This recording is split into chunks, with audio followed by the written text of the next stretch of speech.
اور اسی طرح اگر کسی کا دانت ہل رہا ہے اور اس نے دانت کو تار سے بنوا لیا ہے تو اب اگر اس کو کھولتا ہے تو تکلیف ہوتی ہے اور بار بار اس کو باندھ نہیں پائے گا تو وہ معاف ہے. اسی طرح اگر کسی کا دانت اکھڑ گیا, اندر مسالہ بھروا لیا, اب اس کو مسالے کو نکالے گا تو یہ بہت تکلیف والی بات ہے, تو اندر اگر پانی نہیں پہنچائے گا تو یہ معاف ہے.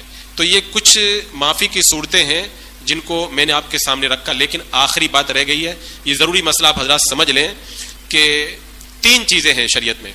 نمبر 1, کچھ جگہ ایسی ہیں کہ وہاں پر پانی پہنچانے میں تکلیف ہوتی ہے, جیسے آنکھ کا ڈھیلا. نمبر 2, کچھ جگہ ایسی ہے کہ وہاں پر پانی پہنچانے میں مطلب ضرر تو نہیں ہوتا لیکن مشقت اٹھانا پڑتا ہے, جیسے عورت کی گوندی ہوئی چوٹی.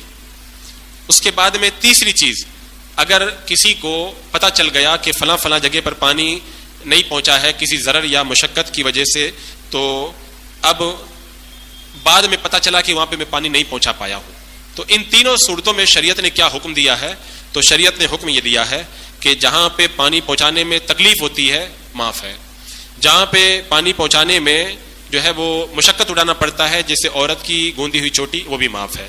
لیکن وہ جگہ جہاں پہ ضرر اور مشقت نہیں ہے اور بعد میں پتہ چل گیا کہ وہاں پہ جو ہے وہ پانی نہیں پہنچا ہے, جیسے مثال کے طور پر مچھر کی بیٹ لگی ہوئی رہ گئی, مہندی لگی رہ گئی, سرما لگا رہ گیا, آٹا لگا ہوا رہ گیا, تو اب جب دیکھ لیا تو اب معاف نہیں ہے. اب تو اس کے لیے حکم یہ ہے کہ اس جگہ سے آٹا سرما وغیرہ ہٹا کر کے وہاں پہ پانی پہنچائے. جو میں نے ابھی ذکر کیا تھا کہ معاف ہے, معاف کا مطلب یہ ہے کہ پتہ نہیں چلے تب معاف ہے, لیکن جب پتہ چل گیا تو اب معاف نہیں ہے. اب حکم یہ ہے کہ پانی اگر وہاں پر پہنچا سکتا ہے تو پانی وہاں پر پہنچائے.